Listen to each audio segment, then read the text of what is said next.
Sebagai manusia biasa, kita banyak buat salah. Kita banyak buat dosa. Kita banyak buat silap. Tapi ada ubat. Ubat dia apa? Taubatan nasuha.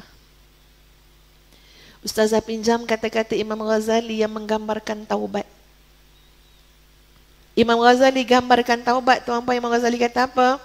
Pengertian taubat adalah panasnya isi perut akibat dosa dan kesalahan yang pernah dilakukan. Gitu pula kata Imam Ghazali. Maknanya taubat ni apa dia? Sampai kita rasa hati perut ni panas. Panas. Ya Allah, dosa aku banyaknya ya Allah. Macam tu taubat. Menyesal tu. Sampai rasa macam mana? Api di dalam hati yang menyala. Dan luka yang ada pada limpa yang sukar sembuh akibat dosa dan maksiat. Itu taubat. Taubat ni bukan lengan kangkung, tuan-puan. Ya, dah taubat dah tadi. Ya, macam ringan dia punya taubat tu kan, ya. Macam mana akak taubat? Tadi dah taubat dah, Ustazah. Astaghfirullahalazim. Dah taubat dah, Kak? Dah taubat dah tadi tu. Taubat lah tu. Bukan, tuan-puan. Yang tadi tu istighfar kan? Ya, istighfar. Taubat lebih besar, lebih berat. Istighfar tu penerusan pada taubat. Nak jaga taubat, istighfar, istighfar, istighfar, istighfar. Nak menghapuskan dosa-dosa kecil tadi, istighfar, istighfar. Tapi taubat nasuha yang jadi ubat ni, benda berat ni. Jadi ubat. Tapi boleh cabut keresahan, boleh cabut penyakit dalam hati, boleh lembutkan hati yang keras, ubat dia taubat. Boleh kembalikan keluarga kita, hidup kita pada jalan yang penuh barakah, pada ketenangan, pada kejayaan dunia akhirat, taubat. Sebab tu kata Imam Ghazali dan tadi yang saya sebut Ibnu Manzur, taubat itu adalah kembali kepada Allah. Taubat itu adalah kesungguhan kita menyesali, kita bersungguh-sungguh dalam menyatakan aku kembali pada Engkau ya Allah, mohon ampunkan dosaku, mohon jadikan aku lebih baik. Itu taubatan nasuha. Ustazah bagi contoh ya tuan-puan.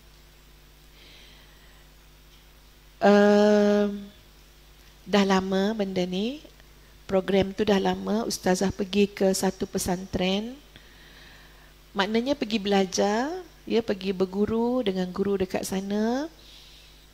Berminggu-minggu kami duduk kat sana, suami isteri, jumpa beberapa orang guru, dan sehinggalah bertemu dengan seorang kiai. Kami tengok keluarganya bagus, ya, anak-anak hafaz Quran, ada yang hafaz Quran kurang daripada setahun. Dengar tu sedap rasa kan, ya Allah, Masya Allah, dimudahkan oleh Allah. Dia kata anak yang seorang tu dulu antara yang paling suka main handphone. Sampai masalah jugalah pada dia sebab terlalu dengan gadget. Tapi Alhamdulillah bila dihantar ya untuk hafaz Quran dan dibuat satu perjanjian. Seboleh-bolehnya mak abah tak nak bertemu sehingga hafaz. Dan sekolah pun meletakkan macam tu juga, tak payah datang ziarah selalu. Bagi pada anak ni, kamu nak jumpa mak ayah kamu balik, hafal Quran cepat. Jadi juga proses tu, ya, jadi cara tu untuk mereka. Jadi Alhamdulillah, sampaikan dia kata ada sekali anak tu sakit, tapi saya tak pasti masuk hospital ke tak, tetap mak ayah tak datang. Sekolah kata, sekolah bagi informasi je, tak apa, doakan saja anaknya, tak payah datang ziarah, ya, doakan saja, insya-Allah semuanya baik-baik berlaku. Hati mak nak datang tengok tu amat nak datang, tapi ingat masa hantar anak, ya, nak bagi anak kuat semangat ni, ingat apa dia? Insya-Allah kita tak temu kecuali setelah habis Quran. Tu beza dengan anak kita, tuan-puan. Anak kita baru hantar petang tadi kat sekolah, dia telefon, biskut dia tinggal.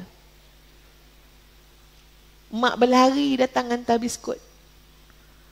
Ya, lepas tu dah sampai tu nak bawa keluar pula kedai. Sebab apa? Biskut ni kalau minum tak ada air, sakit tekak pula, kering. Kena beli pula air kotak Milo. Pergi tu. Itu kita. Ni cara karawat, cara Pak Kiai dia lain. Saya kata, ya Allah. Dengar cerita dia tu sedap. Akhirnya tak sampai setahun, entah 8 bulan ke 9 bulan, dijemput mak ayah datang. Anak sudah khatam 30 juzuk. Dan khatamnya mantap. Bukan khatam-khatam lupa, tak. Bukan hafal-hafal lupa, ni hafal ingat. Ustazah dengar cerita sambil menangis dengar. Allah, nikmatnya, bestnya, sedapnya. Mak tak payah susah-susah bagi nasihat, bagi motivasi, bagi itu, bagi ni. Ini kita puas bagi kadang-kadang anak-anak kan. Ya puas pujuk, sabarlah dek, besok nak masuk syurga, puas pujuk. Ya ni tak ada, mak datang kat sekolah. Sakit pun tak datang. Allah. Jadi ustazah bertanya dengan Pak Kiai tu. Macam mana nak didik anak kita, nak bawa keluarga kita jadi keluarga yang betul-betul baiti jannati. Bagilah rahsia, bagilah tip. Ni standby ni dengan pen, dengan kertas nak nulis tip Pak Kiai ni. Jawabnya mudah sangat. Tapi berat untuk dibuat. Dia kata apa? Dia kata, kami juga berhempas pulas nak didik keluarga kami. Keluarga-keluarga para da'i ni tuan-puan. Ya, keluarga tu kena jadi contoh dan itu satu amanah. Kalau tak jadi contoh, nanti terfitnah. Mesej yang kita bawa, agama yang kita bawa, Islam yang kita bawa, terfitnah. Orang kata apa? Ustaz tu, ustazah tu, Pak Kiai tu, anak dia pun merempit, anak dia sak dada. Allah. Orang akan apa? Akan hujum, akan blame benda yang kita bawa. Jadi itu tanggungjawab kepada para da'i. Jaga keluarga elok-elok. Sungguh tuan-puan. Pak Kiai tu kata, kami empah pulas. Nak buat anak-anak, keluarga jadi soleh-solehah. Buat macam-macam cara, macam-macam teknik. Tapi akhirnya kami kembali meyakini bahawa teknik yang paling baik, yang paling hebat, yang paling menyeluruh, yang hampir sempurna, namanya ialah taubat nasuha. Mak ayah kena taubat betul-betul. Imam Ghazali kata macam api terbakar isi perut ni. Bila kita taubat. Rasa merana tuan-puan sekalian memikirkan kelalaian dan dosa yang pernah kita buat. Pernah tak kita bagi anak-anak kita makan daripada makanan yang tak jelas sumbernya? Pernah tak seorang ayah bawa balik makanan entah ya entah tidak sumbernya? Halal ataupun syubhah ataupun haram?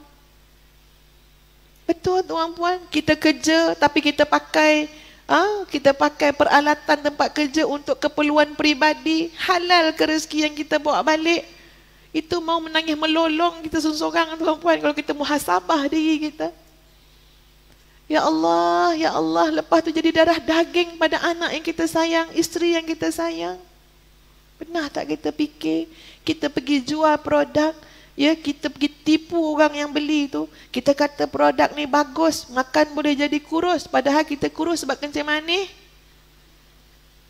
Orang tu jadi tak beli 2, beli 5. Sebab apa? Sebab nengok ke kita. Dulu kita gemuk, lepas tu kita kurus. Kita pun angkat, inilah dia produk. Kita bawa balik hasil tu. Halal betul-betul ke anak isteri kita makan?